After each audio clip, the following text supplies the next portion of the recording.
Canada মেক্সিকোর ওপর নতুন করে শুল্ক আরোপের ঘোষণা ট্রাম্পের, ক্ষুব্ধ প্রতিক্রিয়া ট্রুডোর। 25% মাসুল গুনতে রাজি নয় ইইউও, বৈশ্বিক বাণিজ্যে অস্থিরতার শঙ্কা। ইউক্রেন যুদ্ধের মধ্যে এই সম্পর্ক স্বাভাবিকে বৈঠক যুক্তরাষ্ট্র রাশিয়ার। ওয়াশিংটন মস্কোর সম্ভাব্য সম্প্রীতি নষ্টের পায়তারা করছে পশ্চিমা অভিজাতরা, অভিযোগ পুতিনের। গাজায় যুদ্ধবিরতির দ্বিতীয় পর্যায়ের আলোচনা শুরু। ইসরায়েলের উত্তরাঞ্চলে গাড়ি হামলায় আহত 14, হামলাকারীকে গুলি করে হত্যা। ভারতের ক্ষমতাসীন দল বিজেপির আয়ু আর মাত্র 3 বছর। তৃণমূল কংগ্রেসের মহাসমাবেশে মমতার হুঙ্কার, 2026 সালে বিধানসভা নির্বাচনে আবারও জয় ধরে রাখার প্রত্যাশা।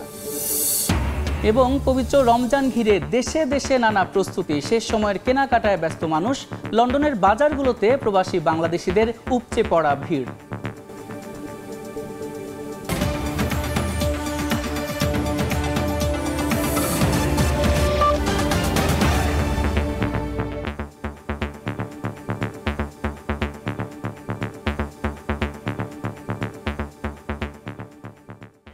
আন্তর্জাতিক সময়ের সঙ্গে আছি আমি সাদিক হাসান ইমন। কানাডা মেক্সিকোর ওপর নতুন করে শুল্ক আরোপের ঘোষণা দিয়েছেন মার্কিন প্রেসিডেন্ট ডোনাল্ড ট্রাম্প। চীনের ওপর শুল্ক বাড়ানোর কথাও জানিয়েছেন তিনি। এছাড়া ইউরোপীয় ইউনিয়নের ওপর 25% শুল্ক আরোপের কথা জানিয়েছেন ট্রাম্প। এদিকে এই সিদ্ধান্তের কঠোর প্রতিক্রিয়া জানিয়েছেন কানাডার প্রধানমন্ত্রী জাস্টিন ট্রুডো। ইউরোপীয় ইউনিয়নও জানিয়েছেন ট্রাম্পের 25% শুল্ক কোনোভাবেই মেনে নেওয়া হবে না। আবারও বাণিজ্য নীতিতে কড়া অবস্থান নিচ্ছে যুক্তরাষ্ট্র। মঙ্গলবার থেকে কানাডা ও মেক্সিকোর ওপর নতুন করে শুল্ক আরোপের ঘোষণা দিয়েছেন প্রেসিডেন্ট ট্রাম্প। আরও জানান, চীন থেকে আমদানির ওপর শুল্ক দ্বিগুণ করা হবে। এছাড়া পারস্পরিক শুল্কের অংশ হিসেবে ইউরোপীয় ইউনিয়নের ওপরও 25% শুল্ক আরোপ করা হবে বলে জানিয়েছেন ট্রাম্প। 2 এপ্রিল থেকে কার্যকর হবে পারস্পরিক শুল্ক। ট্রাম্পের শুল্ক আরোপের ঘোষণার বিরুদ্ধে জোরালো প্রতিক্রিয়া জানিয়েছে ইউরোপীয় ইউনিয়ন। 25% শুল্ক কোনোভাবেই মেনে নেওয়া হবে না বলে জানায় ইইউ। বৃহস্পতিবার ট্রাম্পের এই সিদ্ধান্তের কড়া সমালোচনা করেছেন কানাডার প্রধানমন্ত্রী জাস্টিন ট্রুডো। বলেন, শুল্ক আরোপ করলে কঠিন জবাব দেবে তার দেশও। তবে প্রতিবেশীর সঙ্গে বাণিজ্য যুদ্ধে জড়াতে না চাইলেও দেশের অর্থনীতি রক্ষায় যে কোনো পদক্ষেপ নিতে প্রস্তুত অটোয়া। বাণিজ্য বিশ্লেষকরা বলছেন, নতুন শুল্ক কার্যকর হলে কানাডা ও মেক্সিকো থেকে আমদানি হওয়া পণ্যের দাম বাড়তে পারে। এর ফলে মূল্যস্ফীতির আশঙ্কাও রয়েছে বলে জানান তারা। ট্রাম্পের এই পদক্ষেপ যদি বাস্তবায়িত হয় তবে তা বৈশ্বিক বাণিজ্য ব্যবস্থায় বিশাল অস্থিরতা তৈরি করতে পারে বলেও মনে করছেন বিশ্লেষকরা। কাকলি আখতার, সময় সংবাদ। বিজেপিকে আবারও সাম্প্রদায়িক অভিহিত করে পশ্চিমবঙ্গের মুখ্যমন্ত্রী মমতা বন্দ্যোপাধ্যায় বলেছেন, দলটির আয়ু আছে আর মাত্র 2 থেকে 3 বছর। তার মতে 2027 থেকে 29 সালের মধ্যে শেষ হবে নরেন্দ্র মোদীর দলের রাজত্ব। বৃহস্পতিবার কলকাতার নেতাজি ইনডোর স্টেডিয়ামে তৃণমূল কংগ্রেসের মহাসমাবেশে মমতা আরও বলেন, 2026 সালের বিধানসভা নির্বাচনে আবার খেলা হবে। তৃণমূল স্তরের কাজ করা লোক। 2021 থেকে পশ্চিমবঙ্গে ক্ষমতায় তৃণমূল কংগ্রেস। গেল 3টি বিধানসভা নির্বাচনেই বিজেপি, কংগ্রেস ও বামফ্রন্টকে কার্যত নাকানি চুবানি খাইয়ে ক্ষমতা ধরে রেখেছে মমতা বন্দ্যোপাধ্যায়ের দল। আগামী বছর তৃণমূল কংগ্রেসের সামনে ফের ক্ষমতা ধরে রাখার চ্যালেঞ্জ। আর সেই নির্বাচনের আগে কলকাতা সভা থেকে বিজেপি, বামফ্রন্ট, কংগ্রেস ও নির্বাচন কমিশনের বিরুদ্ধে রাজনৈতিক আক্রমণ করেন মমতা। যে অত্যাচার, যে অনাচার। 2026-এ বিজেপি প্রার্থীদের জামানত বাজেয়াপ্ত করার হুঁশিয়ারি দিয়ে নরেন্দ্র মোদীর দলকে সাম্প্রদায়িক হিসেবে অভিহিত করেন মমতা। বলেন, আগামী 2-3 বছরের মধ্যে ধুয়ে মুছে যাবে বিজেপি। বলেন, এবার আরো জোরে খেলা হবে। খেলা আবার হবে। 2026-এর খেলাটা আর একটু জোরে মারতে হবে। 2027 থেকে 29-এর মধ্যে বিজেপির ক্ষমতা শেষ। ওরা 2-3 বছর, 4 বছর যা করার করবে। মোদীকে খোঁচা দিয়ে বলেন, যুক্তরাষ্ট্র থেকে ভারতীয়দের হাতকড়া লাগিয়ে ফেরত পাঠায় আর প্রধানমন্ত্রী ওই দেশের নেতার সঙ্গে বৈঠক করেন। আমরা ছলনার উত্তর দিতে জানি। অনেক টাকা সোশ্যাল নেটওয়ার্কে ভেঙিয়ে ভেঙিয়ে ভাইরাল করছেন। যে কোনো পরিস্থিতির জন্য প্রস্তুত থাকতে হবে। আমি বিজেপিকে বিশ্বাস করি না। 2021 সালে পশ্চিমবঙ্গে সবশেষ বিধানসভা নির্বাচন অনুষ্ঠিত হয়। সেবার 294 আসনের মধ্যে তৃণমূল এককভাবেই 221 আসন পেয়েছিল, বিজেপি পেয়েছিল 67টি। অর্জিতা শহীদিন, সময় সংবাদ। চলমান আঞ্চলিক অস্থিরতার মধ্যেই পবিত্র রমজান মাস ঘিরে ফিলিস্তিনের অধিকৃত পশ্চিম তীর এবং জেরুজালেমের বাজারগুলোতে চলছে নানা প্রস্তুতি। প্রয়োজনীয় নিত্যপণ্যের পাশাপাশি ঘরসজ্জার সামগ্রী দিয়ে দোকান সাজিয়েছেন বিক্রেতারা। গেল বছর সংঘর্ষের কারণে যথাযথভাবে সিয়াম সাধনার মাসটি উদযাপন করতে না পারলেও এবার যুদ্ধবিরতির কারণে ইতিবাচক পরিস্থিতির আশা করছেন স্থানীয়রা। পবিত্র রমজান মাস উপলক্ষে সারা বিশ্বে চলছে শেষ মুহূর্তের প্রস্তুতি। সেই একই চিত্র দেখা যাচ্ছে ফিলিস্তিনের জেরুজালেম ও অধিকৃত পশ্চিম তীরে। বিভিন্ন রকম মশলা, খেজুর ও মিষ্টান্নের পাশাপাশি লণ্ঠন সহ নানা রকমের ঘরসজ্জার সামগ্রী দিয়ে দোকান সাজিয়েছেন বিক্রেতারা।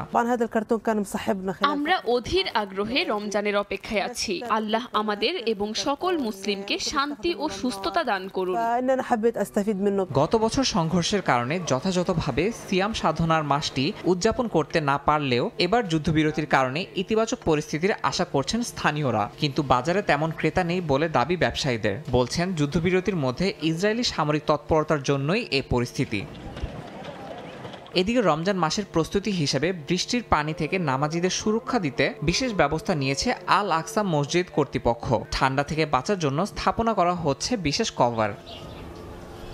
এছাড়া গাজায় এক নারী রমজানের আনন্দ ছড়িয়ে দিতে নিয়েছেন এক অভিনব উদ্যোগ। মানবিক সহায়তা হিসেবে পাওয়া কার্ডবোর্ড বাক্স ব্যবহার করে তিনি তৈরি করেছেন রঙিন লণ্ঠন ও চাঁদের প্রতিকৃতি। এসব পণ্য বিক্রি করে নিজের পরিবারের প্রয়োজন মেটানোর পাশাপাশি শিশুদের মাঝে আনন্দ ছড়িয়ে দেওয়ার চেষ্টা করছেন তিনি। প্রতিকূল পরিস্থিতির মধ্যেও ফিলিস্তিনিরা রমজানের ঐতিহ্য ধরে রাখতে চেষ্টা চালিয়ে যাচ্ছেন। অনেকে নিজেদের খুশির আমেজ ছড়াতে নানা উদ্যোগ নিলেও বেশিরভাগ মানুষের জন্য টিকে থাকাই এখন প্রধান চ্যালেঞ্জ। ইয়াসিন মোহাম্মদ জিসান, সময় সংবাদ। পবিত্র মাহে রমজানকে সামনে রেখে মুসলিম সংখ্যাগরিষ্ঠ দেশ পাকিস্তানে চলছে নানা প্রস্তুতি। নিত্যপণ্যের বাজারে ভিড় করছেন ক্রেতারা। কর্তৃপক্ষ বলছে হ্রাস পেয়েছে মূল্যস্ফীতি, আর তাই ধীরে ধীরে স্বাভাবিক হচ্ছে পরিস্থিতি। তবে বাসিন্দাদের অভিযোগ কিছুতেই থামছে না দ্রব্যমূল্যের ঊর্ধ্বগতি। পবিত্র রমজানকে সামনে রেখে দেশে দেশে চলছে শেষ সময়ের প্রস্তুতি। এরই মধ্যে জমে উঠেছে পাকিস্তানের বাজার। আগাম কেনাকাটায় ব্যস্ত দেশটির বাণিজ্যিক রাজধানী করাচির বাসিন্দারা। তবে রমজান মাসকে কেন্দ্র করে নিত্যপণ্যের দাম বেড়ে যাওয়ায় বিপাকে পড়েছেন তারা। নগরবাসীর অভিযোগ, মূল্যস্ফীতি হ্রাস পেলেও ক্রয় সীমার মধ্যে আসছে না নিত্যপণ্যের দাম। বিক্রেতারা নিত্য প্রয়োজনীয় দ্রব্যের দাম কমাচ্ছে না। কিছুদিন আগে 1 কেজি গরুর মাংস 1100 রুপিতে কিনেছি, কিন্তু এখন 1300 রুপিতে কিনতে হচ্ছে। গেল বছর ব্যবসায় মন্দা ছিল, এবছর পরিস্থিতি কিছুটা স্বাভাবিক। মূল্যস্ফীতি এখনো রয়ে গেছে। গত বছরের তুলনায় এবার বাসিন্দাদের আয় বাড়েনি, তারা এখনো নানা সমস্যার সম্মুখীন হচ্ছেন। ফেব্রুয়ারি মাসে মূল্যস্ফীতি স্থিতিশীল থাকার পাশাপাশি আগের বছরের তুলনায় কিছুটা কমতে পারে বলে আভাস দিয়েছিল দেশটির অর্থ মন্ত্রণালয়। গত বছর IMF এর কাছ থেকে $700 কোটি ঋণ পায় পাকিস্তান। এ কর্মসূচির অধীনে অর্থনীতি পুনরুদ্ধারের দীর্ঘপথে রয়েছে দেশটি। এদিকে বৈশ্বিক ঋণদাতার সুবিধার প্রথম ধাপের পর্যালোচনার জন্য আগামী সপ্তাহে আন্তর্জাতিক মুদ্রা তহবিলের একটি প্রতিনিধি দল ইসলামাবাদ সফর করতে পারেন বলে জানা গেছে। মৌসুমী সাথী, সময় সংবাদ। সিয়াম সাধনার মাস রমজান শুরু হচ্ছে যুক্তরাজ্য সহ পুরো ইউরোপে। রমজান মাসের কেনাকাটা করতে পূর্ব লন্ডনে বাংলাদেশি দোকানগুলোতে প্রবাসীদের উপচে পড়া ভিড়। ইফতার তৈরির প্রয়োজনীয় পণ্যের পাশাপাশি মাছ মাংস কিনছেন তারা। লন্ডন থেকে বিস্তারিত জানাচ্ছেন শোয়েব কবির।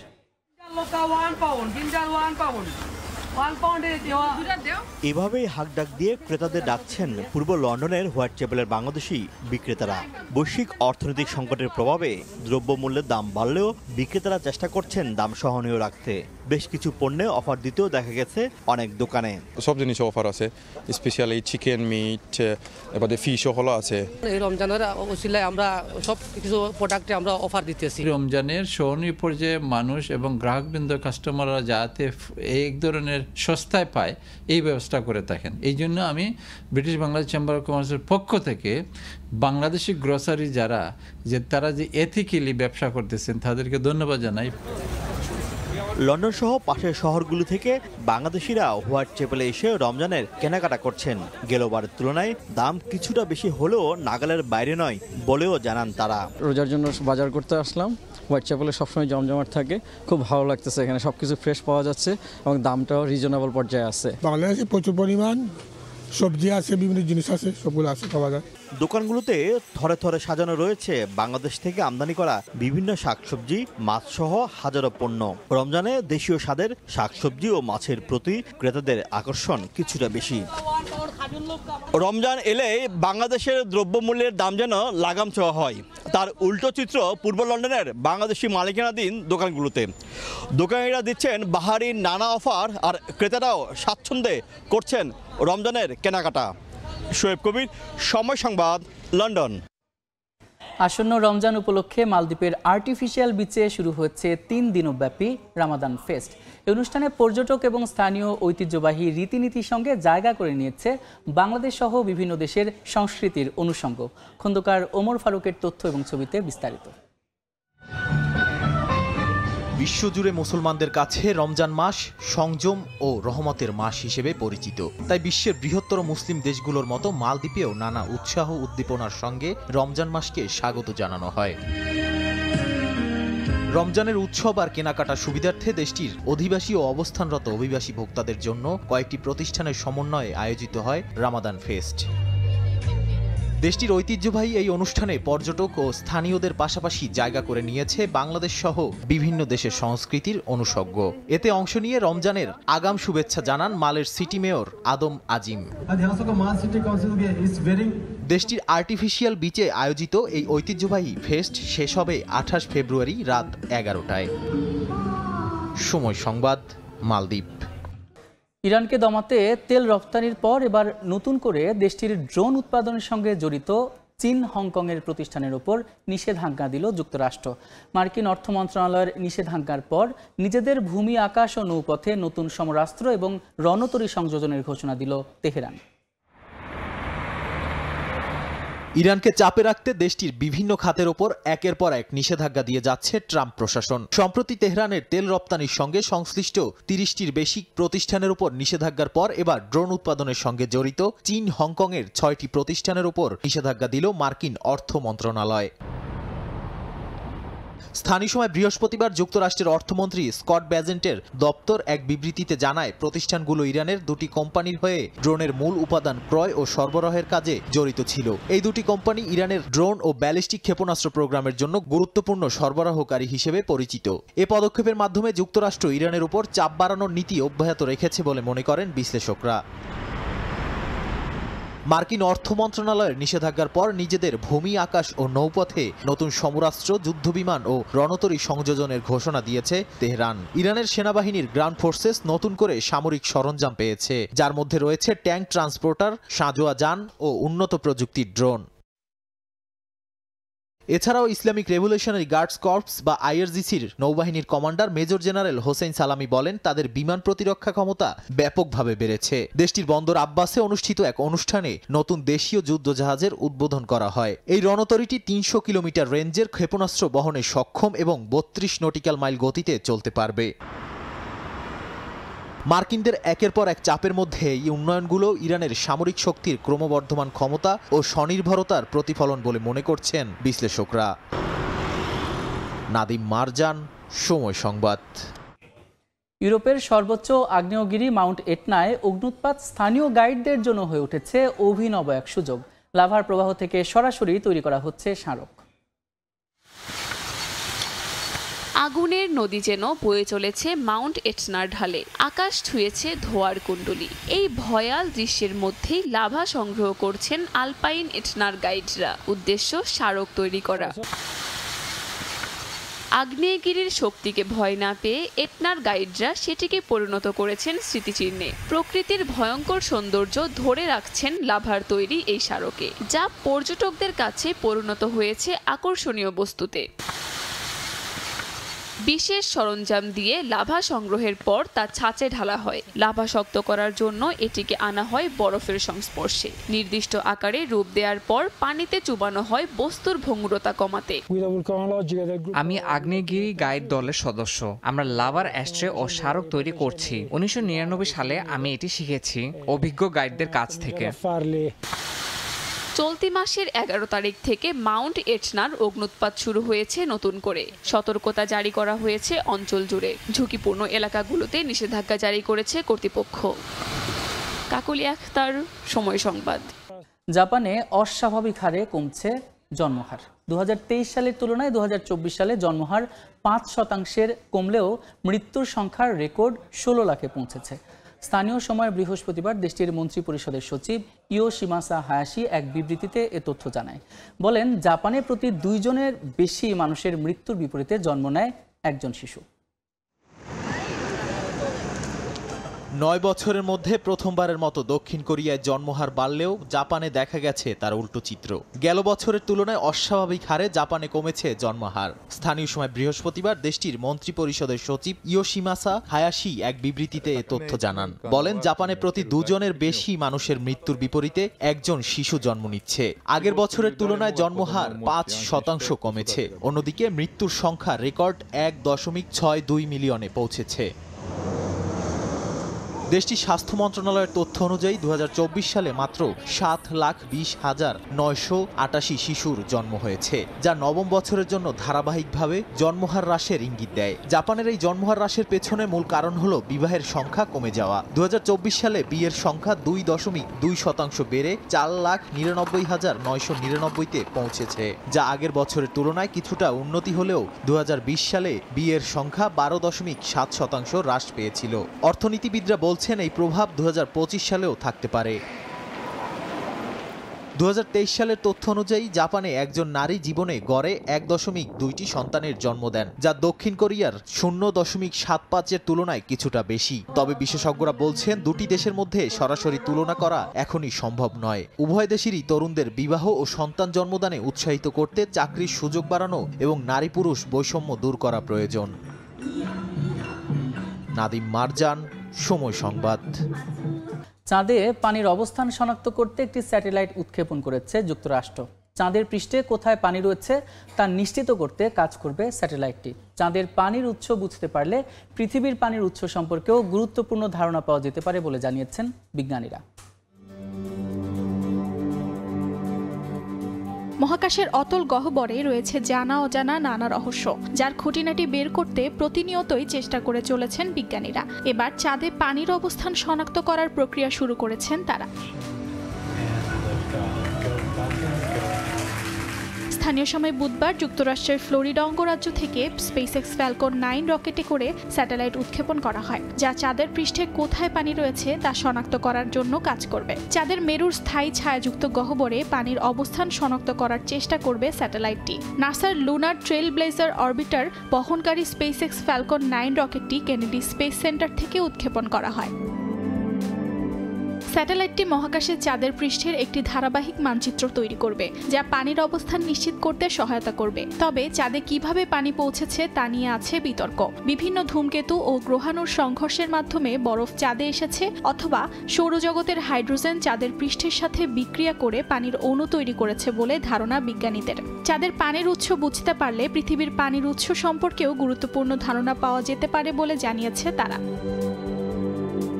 চাঁদের পৃষ্ঠকে প্রায়ই শুষ্ক মনে করা হয়। গবেষণায় দেখা গেছে সেখানে কিছু পরিমাণ পানি রয়েছে। চাঁদে ঠিক কত পরিমাণ পানি রয়েছে তা এখনও অনিশ্চিত, তবে নাসার অনুমান এটি কয়েকশো মিলিয়ন টনের মতো হতে পারে। চাঁদের মেরুর শীতল ও স্থায়ী ছায়াযুক্ত অঞ্চলে উল্লেখযোগ্য পরিমাণ বরফের আকারে পানি থাকতে পারে বলে দীর্ঘদিন ধরে অনুমান করছেন বিজ্ঞানীরা। অর্জিতা শেহজিন, সময় সংবাদ। বসন্তের আগমনে নতুন সাজে সেজেছে চীনের বিভিন্ন অঞ্চল। রঙিন ফুলে ছেয়ে গেছে দেশটির চংকিং শহর, যা দেখতে ভিড় করছেন শত শত দর্শনার্থী।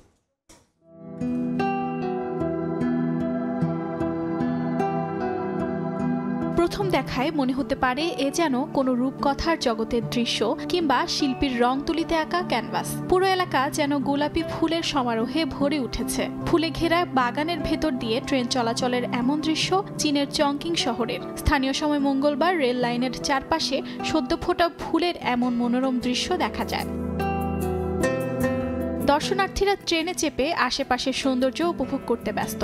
এমন মনোমুগ্ধকর দৃশ্য দেখতে শহরের রেল ট্রানজিট লাইনের লিজিবা ও ফটোগুয়ান স্টেশনের আশেপাশে ভিড় করেন অনেকে। পাশাপাশি নিজেদেরকে ফুলের সঙ্গে ক্যামেরা বন্দি করে রাখতে দেখা যায় অনেককে। বসন্তের ফুলের এমন প্রাকৃতিক সৌন্দর্য তাদেরকে আকৃষ্ট করেছে বলে জানায় চীনে ঘুরতে আসা পর্যটকরা। চীনের দক্ষিণ পশ্চিমাঞ্চলে অবস্থিত চংকিং বিশ্বের অন্যতম বৃহত্তম শহরগুলোর একটি। শহরটি তার চোখ ধাঁধানো বসন্তের দৃশ্যের জন্য বিখ্যাত। প্রতি বছর শত শত পর্যটক ভিড় করেন শহরটিতে। চংকিং শহরের পাশাপাশি শাপিবাং, জিয়াংজিন এবং ফেংজিং সহ বেশ কিছু অঞ্চলে ধরা দিয়েছে বসন্তের ফুলের সৌন্দর্য। এই প্রাকৃতিক সৌন্দর্যে মুগ্ধ পর্যটকরা। অর্জিতা শেরজিন, সময় সংবাদ। আন্তর্জাতিক সময়ের শীর্ষ সংবাদগুলো জানিয়ে দিচ্ছে আরেকবার। কানাডা মেক্সিকোর ওপর নতুন করে শুল্ক আরোপের ঘোষণা ট্রাম্পের। ক্ষুব্ধ প্রতিক্রিয়া ট্রুডোর। 25% মাসুল গুনতে রাজি নয় ইইউ। বৈশ্বিক বাণিজ্যে অস্থিরতার শঙ্কা। ইউক্রেন যুদ্ধের মধ্যেই সম্পর্ক স্বাভাবিকে বৈঠক যুক্তরাষ্ট্র রাশিয়ার। ওয়াশিংটন মস্কোর সম্ভাব্য সম্প্রীতি নষ্টের পায়তারা করছে পশ্চিমা অভিজাতরা, অভিযোগ পুতিনের। এবং ভারতের ক্ষমতাসীন দল বিজেপির আয়ু আর মাত্র 3 বছর। তৃণমূল কংগ্রেসের মহাসমাবেশে মমতার হুঙ্কার। 2026 সালে বিধানসভা নির্বাচনে আবারও জয় ধরে রাখার প্রত্যাশা।